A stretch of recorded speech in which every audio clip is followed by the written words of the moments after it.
Many of you are still cleaning, rebuilding, and refurnishing almost 1 week after Tropical Storm Irma hit the Low Country. One of those places doing some serious damage control is Crosstown Christian Church off Bees Ferry Road in West Ashley. Look at this video of their church surrounded by water last week.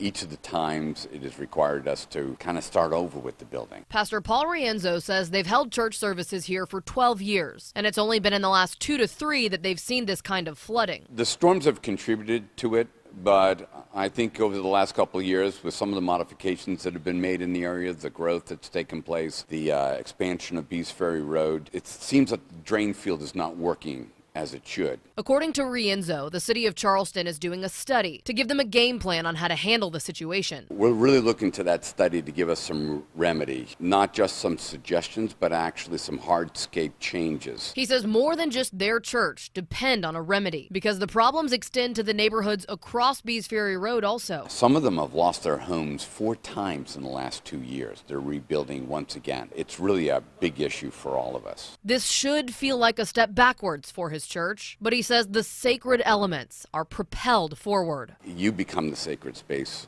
of God. Your relationship with other people, your neighbors, those who are in need, those are the sacred spaces. The luxury of a building, yeah, that's a cool place, but it's only sacred because we're in it and God meets us. Rienzo says his church will continue to celebrate God and one another. We believe that God helps people, and we believe that we're called to help one another. We're not going to let anything stand in the way of that.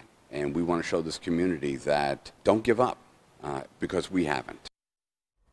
For the next few months, they'll have church at West Ashley High School. They're not going to start putting their building back together just yet since it's still hurricane season.